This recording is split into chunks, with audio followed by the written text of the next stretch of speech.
Assalamu alaikum wa rahmatullahi wa barakatuh. So we're well into the second week now, day 9. So again today I want to kind of revise what we've done so far and go more into the translation, into the English meaning. And some of you may think that you already know the translation, but when we go a little bit deeper, do it word by word, it makes it easier for us to actually understand whilst we're reading.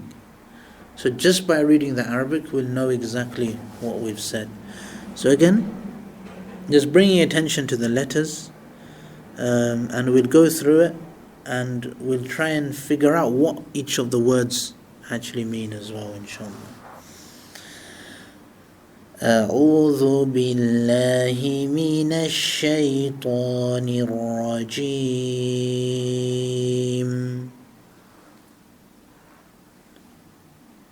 Good, so this is the dua for protection from shaitan. We done that yesterday. Bismillahir Rahmanir Rahim. And Bismillah, we take the name of Allah. And Rahman and Rahim, they both come from the word mercy. Rahman, intensely merciful. Rahim, permanently merciful. Remember to breathe, remember to follow along, remember to try and practice reciting the letters. Bring attention to the syllables. Alhamdulillahi Rabbil Alameen.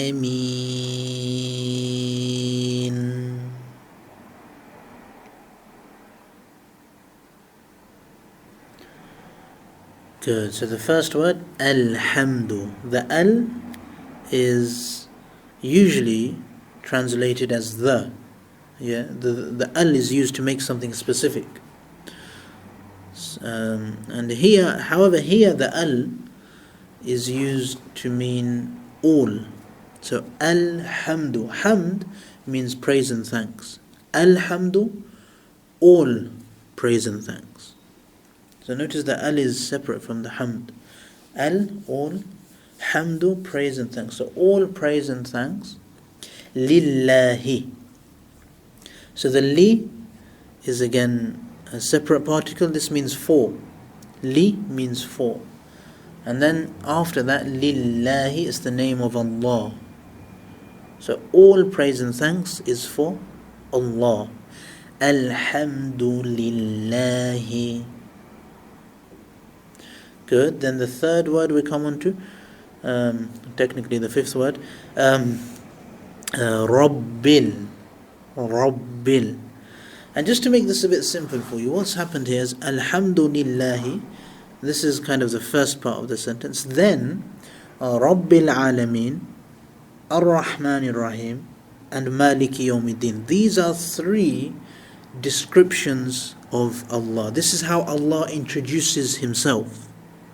So Alhamdulillahi, all praises for Allah, who is number one, Rabbul Alameen, number two, Rahmanir Rahim, and number three, Maliki Yawmiddin.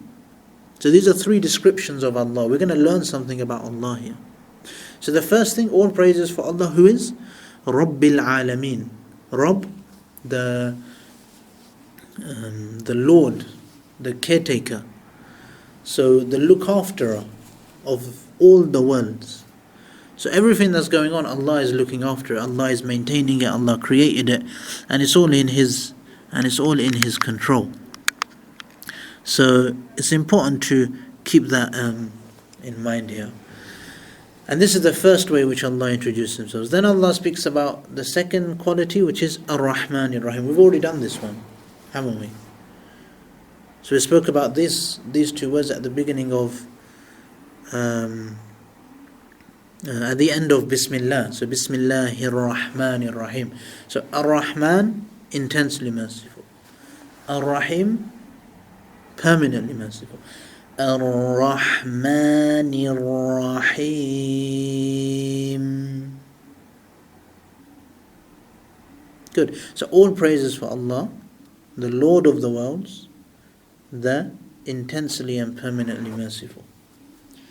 Then the third verse, the last description of Allah, Maliki Yawmiddin. Malik, owner. Yeah. Yawm is the day. Maliki Yawm, owner of the day. Ad-Din, judgment. So the day of judgment. Maliki Yawmiddin, the owner of the day of judgment. So these are just kind of usually the first two lines. So all praises for Allah, who's the Lord of the worlds, who's always merciful and intensely merciful, and who is the owner of the day of judgment. So this is how we're introduced to Allah. So try and understand it like that. Realize that Allah is introducing Himself. And then the verse which we practiced yesterday, إِيَّاكَ نَعْبُدُ, this verse actually changes the perspective. Before we're talking about Allah, yeah, and we're understanding Allah as if He's the third person. But now in the fourth verse here, إِيَّاكَ, ka is a pronoun for you. So as opposed to talking about Allah, now we're addressing Allah. We're talking to Allah. Yeah. إِيَّاكَ نَعْبُدُ وَإِيَّاكَ نَسْتَعِينُ.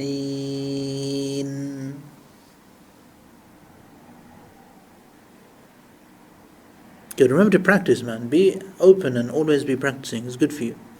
So, Iyya means alone. Iyyaka, you alone. Iyyaka, you alone. So we're now addressing Allah. We're saying, you alone, Allah. After knowing all this about you, we know that you're the Lord of the worlds, that you're always merciful, and that you're the Master of the Day of Judgment. So you alone, na'budu. This comes from the word abd. So to worship. So Iyyaka na'budu. Iya, you, ka, you alone, na'budu, we worship. So you alone we worship. Wa, the wa means and. Iyaka, iya means alone or only. So only, ka is again the pronoun for you. Iyaka, only you, nasta'in, we seek help. Yeah, nasta'in, we seek help. So, and only you, and only from you we seek help. Yeah, so إِيَّاكَ نَعْبُدُ, only you we worship. وَإِيَّاكَ نَسْتَعِينُ, and only from you do we seek help. So this is the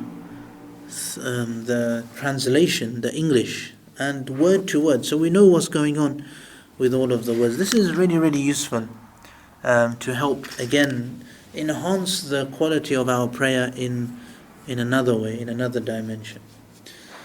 And again, just bringing awareness to Allahu Akbar, Subhana Rabbiyal Azim, Subhana Rabbiyal Ala. And also here with Surah Fatiha, bringing more awareness to the letters, and more awareness even to the meaning now as well, as we start praying our Salah. And tomorrow we're now going to move into the latter part of Surah Fatiha, and this is where the dua actually starts, where we actually start asking Allah for something. So inshallah, see you tomorrow.